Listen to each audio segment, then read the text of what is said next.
네, 안녕하세요. 버튼 1의 나선바이ဖြစ်ပါတယ်. 버튼 1 나선바이မှာ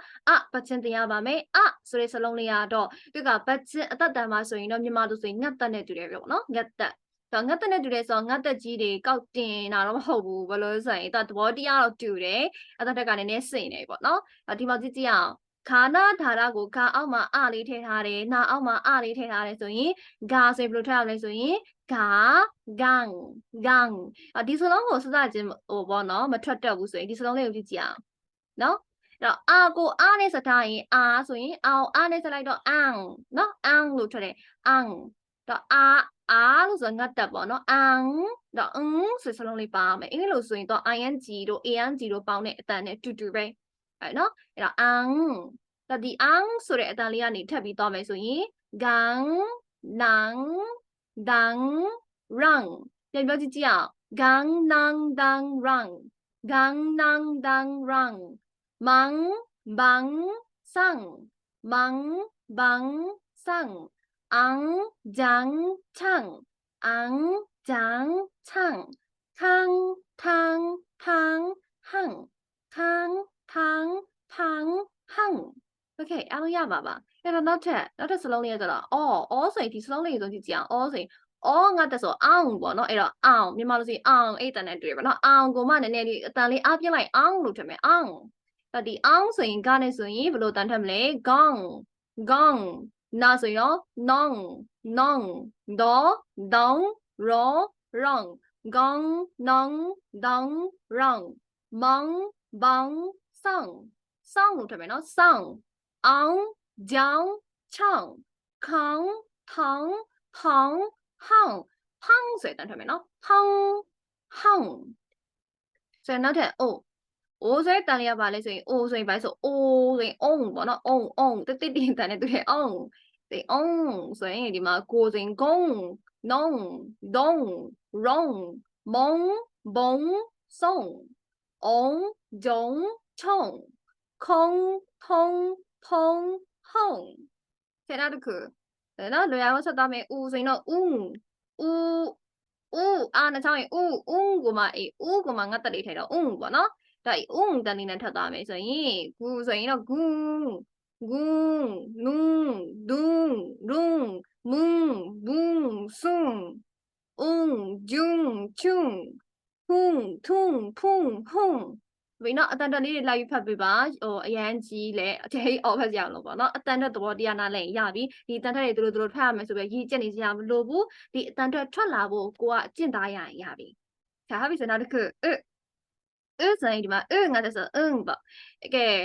မြန်မာလိုပြောရမယ်ဆိုရင်တော့ဟုတ်တယ်တော့အင်းကိုမှနည်းနည်းလေးကိုရီးယားတန်ပေါက်လိုက်အင်း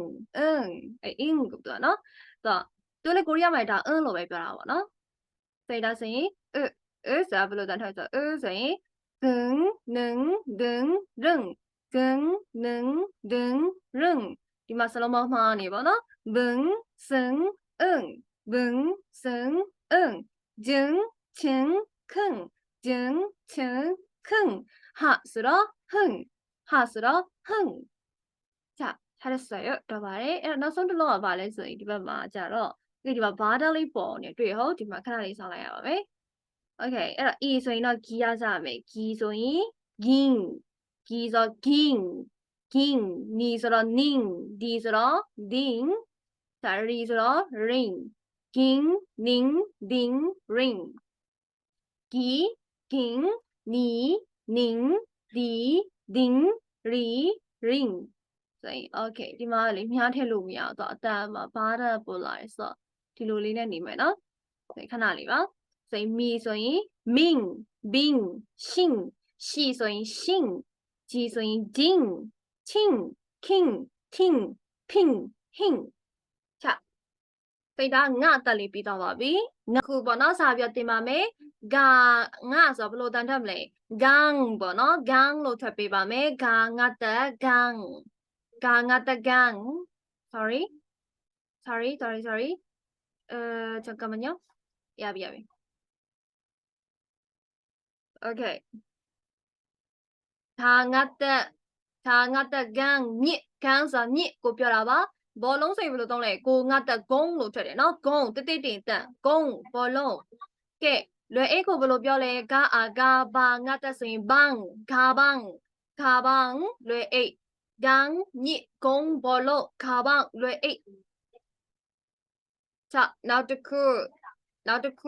အစီမ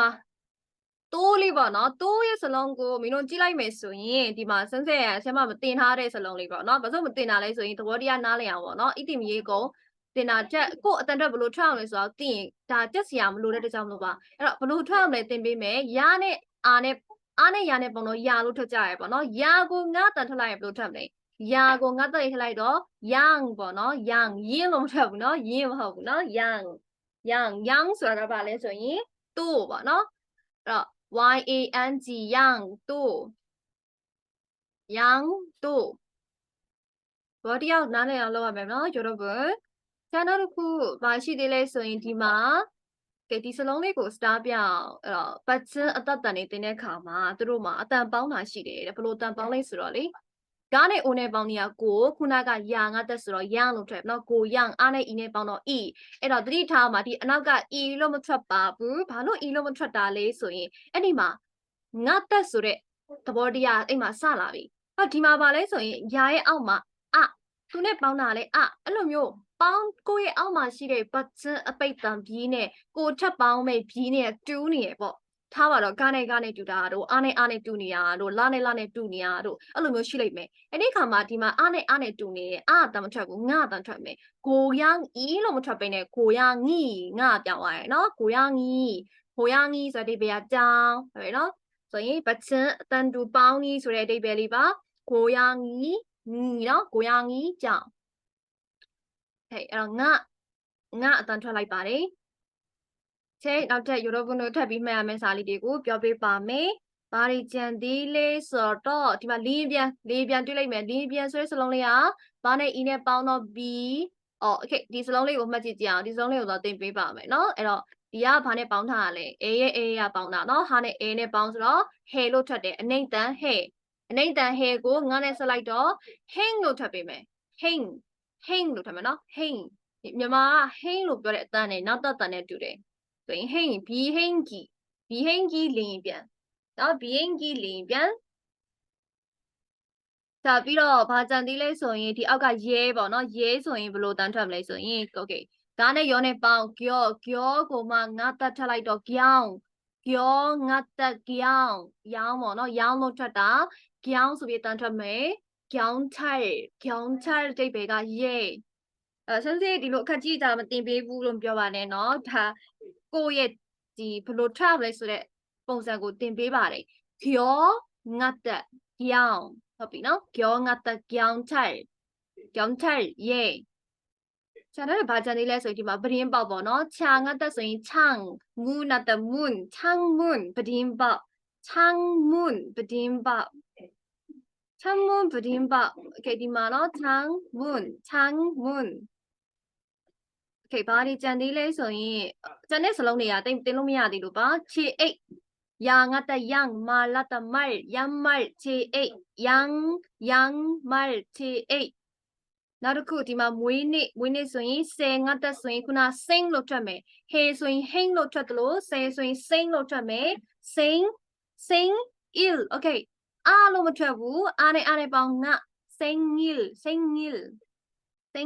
မွေးနေ့